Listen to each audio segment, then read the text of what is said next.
ជំរាបសួរពុកម៉ែបងប្អូនថ្ងៃនេះខ្ញុំសូមណែនាំពុកម៉ែបងប្អូននៅមុខរបរមួយដែលស្ងៀមស្ងាត់ដែលកំពុងសំងំកាប់លុយ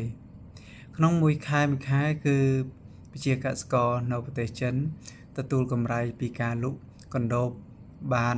ថវិការហូតដល់ខ្ទង់$10,000ពុកម៉ែបងប្អូនអញ្ចឹងតើតើនឹងការចិញ្ចឹមកណ្ដូបនេះប្រជាជនចិនគេមានបច្ចេកទេសគេដោយគេមានការភ្ញាស់កូនពូជដោយខ្លួនឯងគេធ្វើទ្រុងធ្វើអីកណ្ដូបហ្នឹងគឺនៅក្នុងចំការរបស់គេ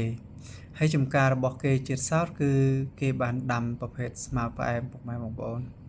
អញ្ចឹងមួយទ្រុងរបស់កណ្ដូបគឺកណ្ដូបច្រើនណាស់ពុកម៉ែបងប្អូនគឺមិនតិចទេ